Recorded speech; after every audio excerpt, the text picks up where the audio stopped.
Hi, I'm Dr. Patrick Cohn, a mental performance coach at Peak Performance Sports at peaksports.com. I'm continuing my deep dive into pre-shot routines for golfers, and in this video, we're going to talk about visualization in the planning and programming stage of your routine. You're watching the Golf Psychology Podcast. Hey, before we get started, please like this video, hit that notification bell, and subscribe to the channel if you're not a subscriber. How should you visualize your golf shot? So Jack Nicklaus popularized the term going to the movies in his head.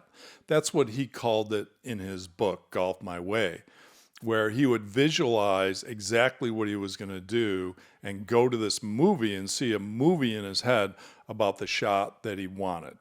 I think he did it from a reverse perspective, if I recall correctly, where he would think about where he wanted the ball to land and then came back from that particular perspective. Now, visualization is a little bit of a misnomer, I feel like, because not everybody has the power of visualization per se.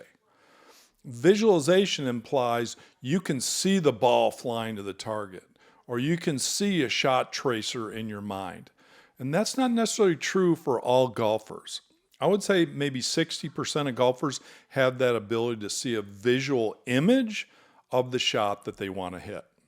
Quick story, I was out at Bay Hill one year working with a guy named Grant Waite. Grant was a two-time winner on the PGA Tour. And Grant and I were going through his routine, working a little bit on simplifying his routine on the range at Bay Hill before the tournament. He turned to me and he said, I can't see a shot in my mind. I can't visualize a shot like Jack Nicklaus talks about and other players talk about. And I said, well, maybe that's just not your strong suit, Grant. Maybe your strong suit is more about creating an image or a feeling that you want with the shot. For example, some of the golfers I work with on the green, they can feel it turn right to left. They can't see it, but they can feel the ball turn a little bit right to left. Same with the full shot. So what I said to Grant is, don't worry about having to visualize it. He was caught up on this. That's problematic, right? I said, you're more of a feeler. What would you like to feel instead of see? I said, you have two options. You can feel the ball flight, where you want it to start and where you want it to finish, or you can feel something in the shot that you want to program the shot with, like just maybe good tempo or hitting it solid. He said, yeah, this is great. This is awesome. He was relieved that I told him you didn't have to visualize your shot. Okay, with that said, you do have a couple options for visualization. And I think I've laid those out already, but I'll give them to you again. I love the image of the shot tracer, where you're going to start the ball and where you're going to finish. If you have that ability, we call that visualizing the trajectory of the ball because it really frames the shot for you given the hole. Next, if you don't have that ability, then the other option is, well, I'm going to start it here and I'm going to finish it here. If you're not a real clear visualizer, but you can still visualize somewhat. So you don't have to see a shot tracer, for example. Maybe you see a thin line, or maybe you see connect the dots or something in your visual image. If you can't do it, you can't do it. Then you punt and then you go to feeling it. Well, what is feeling it like? I'm more of a visual player myself, so it's harder for me to describe this, but players I've worked to basically say they feel the ball working a little bit right to left, or they feel it working left to right.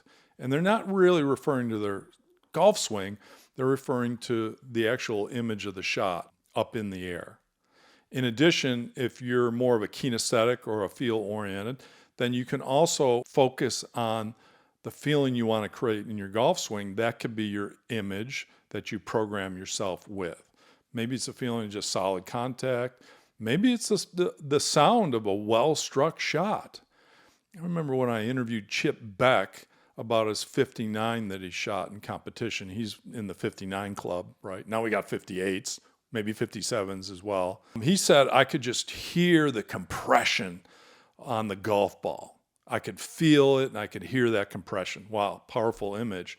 He said that was what kind of sparked his round, is he was feeling that in the warm-up. Not everybody's a visualizer is the lesson today. Not everybody's a visual learner and performer. You might find another image that works better for you that you're not stressed out about. And so you can go with auditory, you can go with kinesthetic, you can go with feeling the ball, going to the target, you can go with the shot tracer itself. My recommendation is go out and hit 10 balls with each and see where your consistency lies. Not perfection, but consistency. And that will give you some clues about what's a good image for you to program the shot with. Hope that was helpful. If you want more information about mental training, mental coaching for golf, visit our website at peaksports.com. We work with golfers all over the world via FaceTime, Skype, Zoom, video technology today. Thanks for watching.